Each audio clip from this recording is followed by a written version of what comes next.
11 августа в Джанкое прошли, так скажем, задержания крымских татар, в том числе активистов, но вот гражданских журналистов. Их обвиняют по пресловутой 205.5, участие в Хизбут-Тахрир. Вот террористическая статья, так скажем, влекущая за собой там тяжкие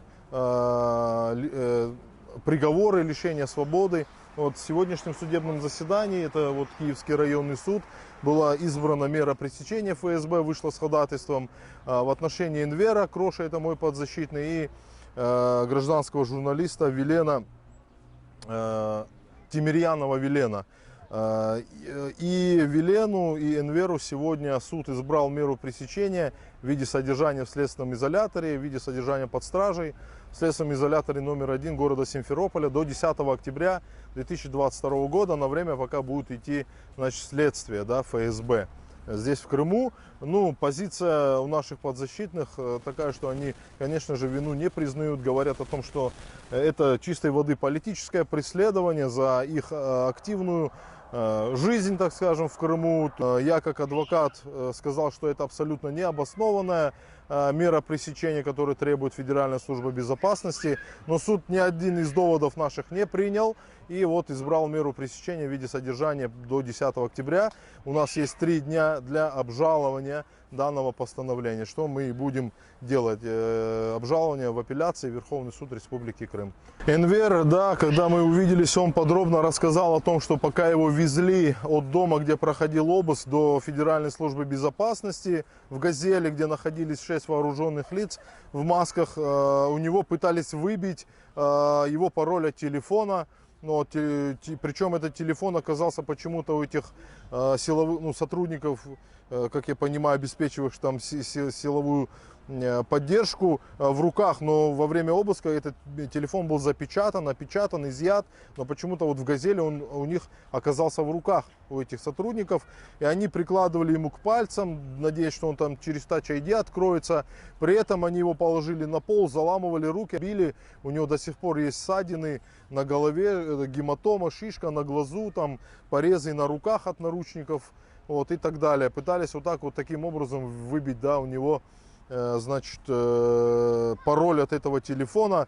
Вот, это при допросе вчера Энвер все заявил, это все легло в протокол. По этому поводу военно-следственный комитет обязан провести соответствующую проверку. В Киевском районном суде рассматривали ходатайство следователя ФСБ об избрании меры пресечения моему подзащитному Мустафаеву Мурату, который был вчера задержан, у которого вчера проходил дома обыск и которому была подкинута литература.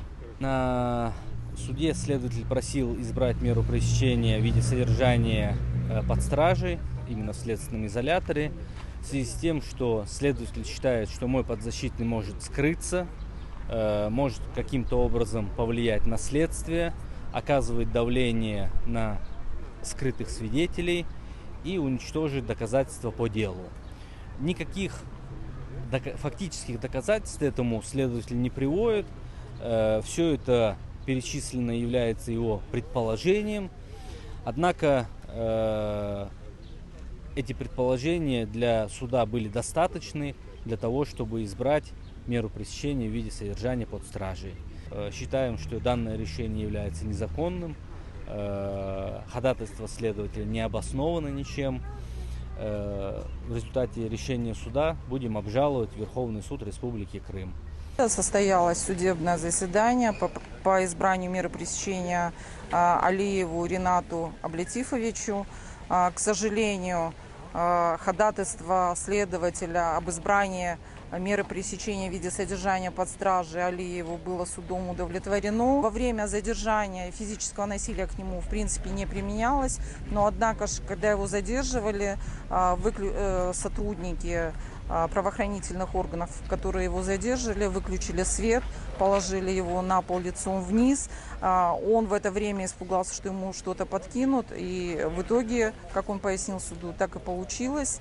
Ему подкинули журнал.